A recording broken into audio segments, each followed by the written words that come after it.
ফেব্রুয়ারিতে ত্রয়োদশ জাতীয় সংসদ নির্বাচন। সারা দেশ প্রস্তুত হচ্ছে একটি অবাধ, সুষ্ঠু, গ্রহণযোগ্য নির্বাচনের জন্য। কি ভাবছেন সাধারণ মানুষ থেকে শুরু করে আগামী জনপ্রতিনিধিরা? সেই কথা জানাতে ডিবিসি নিউজের ইলেকশন এক্সপ্রেস ছুটে যাচ্ছে সব সংসদীয় আসনে। এখন রয়েছে সংসদীয় আসন 53, রাজশাহী 2-এ। সিএসআরএম ডিবিসি ইলেকশন এক্সপ্রেস, আজ আমরা আছি রাজশাহী 2 সদর আসনে। এই আসনটি রাজশাহী সিটি কর্পোরেশন এলাকা নিয়ে গঠিত। এই আসনের মোট ভোটার 3,52,000। এখানে পুরুষ ভোটারের চেয়ে নারী ভোটার 10,000 বেশি। আজ আমাদের অতিথি হিসেবে আছেন বিএনপির সাংগঠনিক সম্পাদক অ্যাডভোকেট সৈয়দ শাহিন শওকত খালেক।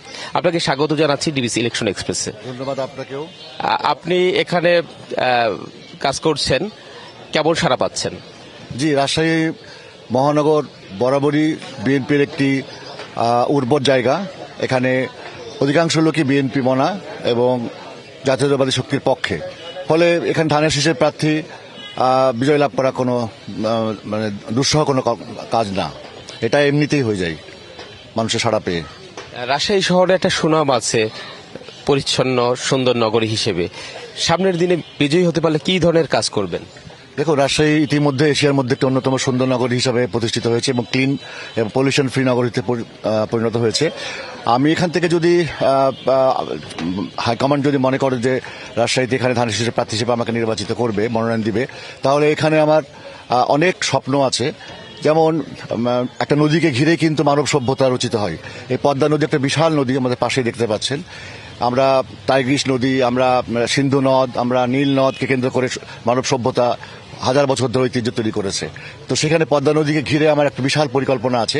এখানে একটি পদ্মা নদীর মেরিন ড্রাইভওয়ে, পদ্মা নদীর বালুকে আমরা একটা নির্দিষ্ট ড্রেজিং সিস্টেমের মাধ্যমে তুলে একটা স্যাটেলাইট সিটি তৈরি করার কথা চিন্তাভাবনা আছে।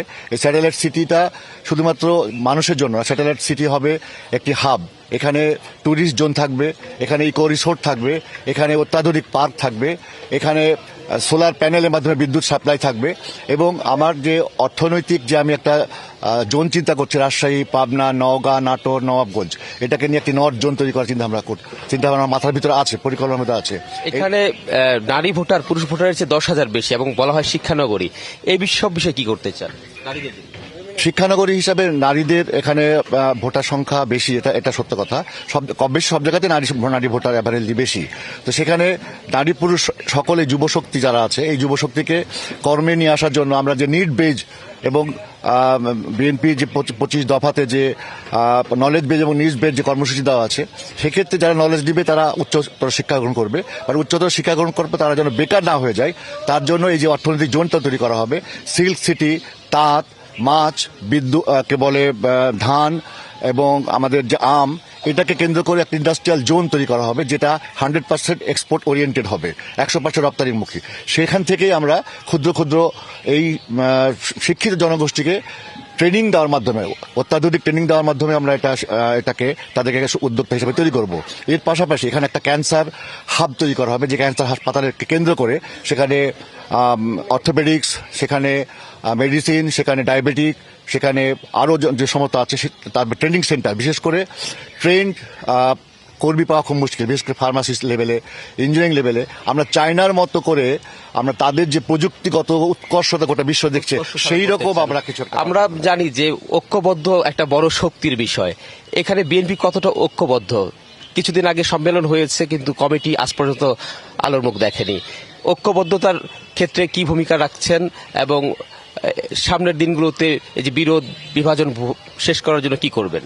দেখেন, রাজশাহী একটা শিক্ষানগরী, রাজশাহীতে একটি কসমোপলিটন সিটি, রাজশাহীতে বিভিন্ন ধরনের কর্পোরেট হাউস আছে, এখানে বিভিন্ন ধরনের বড় বড় প্রতিষ্ঠান আছে।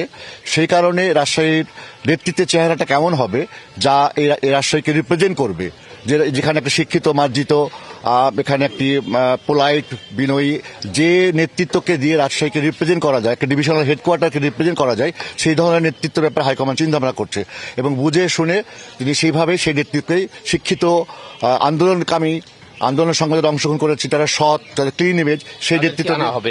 রাকসু সহ ছাত্র সংসদ নির্বাচনগুলোতে শিবিরের একটা জয় জয়কার অবস্থা আমরা দেখতে পেয়েছি।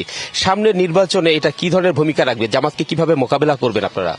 দেখেন, শিক্ষা প্রতিষ্ঠানগুলোতে যে শিবিরের বিজয় লাভ করেছে সেটা শিক্ষা সংক্রান্ত বিষয়, কিন্তু জাতীয় ইলেকশন সম্পূর্ণ আলাদা। জাতীয় ইলেকশন প্রতীকের মাধ্যমে হবে। ধানের শীষ প্রতীক মানুষের হৃদয়ের প্রতীক। ধানের শীষ প্রতীক মানুষের হৃদয়ের ভিতরে জিয়াউর রহমান, খালেদা জিয়া, তারেক রহমান পতিত হয়েছে।